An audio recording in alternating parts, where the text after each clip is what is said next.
But their loved ones, who they said have fallen into QAnon conspiracies, are very much alive. And in order to protect their privacy, we aren't sharing their last names. Wheeler is a 28-year-old Army veteran who said he now struggles to connect with his parents because of what he described as their fascination with conspiracy theories. It's been a very slow death of the people that I once knew. Now I don't recognize them. And in a way that's been more painful because I haven't been able to fully grieve at any point. Wheeler served as an Army medic for 2 years. He was stationed at Fort Hood in 2014 when a gunman killed 3 of his fellow soldiers and injured 12 before turning the gun on himself. It was frightening. It was traumatizing in a way. Wheeler was discharged in 2015. He told us he didn't open up to his parents right away, and only over time gave more details about what he said he'd experienced during the shooting.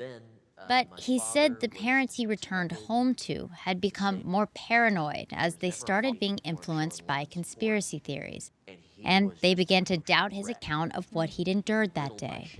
When I told them I was there for that shooting and I told them what I had experienced, it was whiplash to me because I was met with a distant, icy neglect. So the QAnon conspiracies that he started following made him degrade into more of an angry, more abusive, more distant person who now doesn't even really believe, I don't think, anything that I've said about my military service. How does it feel to have your parents not believe it happened? A betrayal.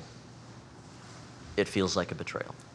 Wheeler connected us with his parents who firmly denied their son's account of their belief in QAnon.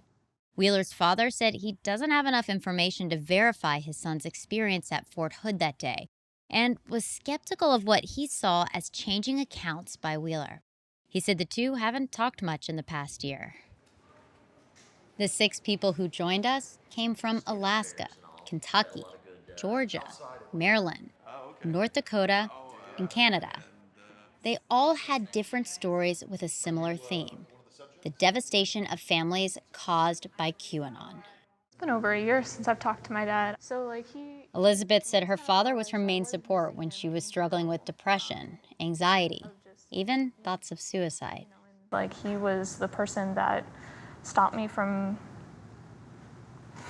going through with it all in the end. And from about 16 to 20 was about the last one that I really was sitting there contemplating this and ultimately pulled myself back thinking about my dad getting the phone call that his daughter had passed away. And that was also about the time that everything started to get really bad. So bad that Elizabeth said a year ago she had to cut off communications with her father. She said he inundated her with Facebook messages and text messages peddling conspiracy theories. Although she told us she later connected those conspiracies to QAnon, she said her father denied knowing what QAnon is.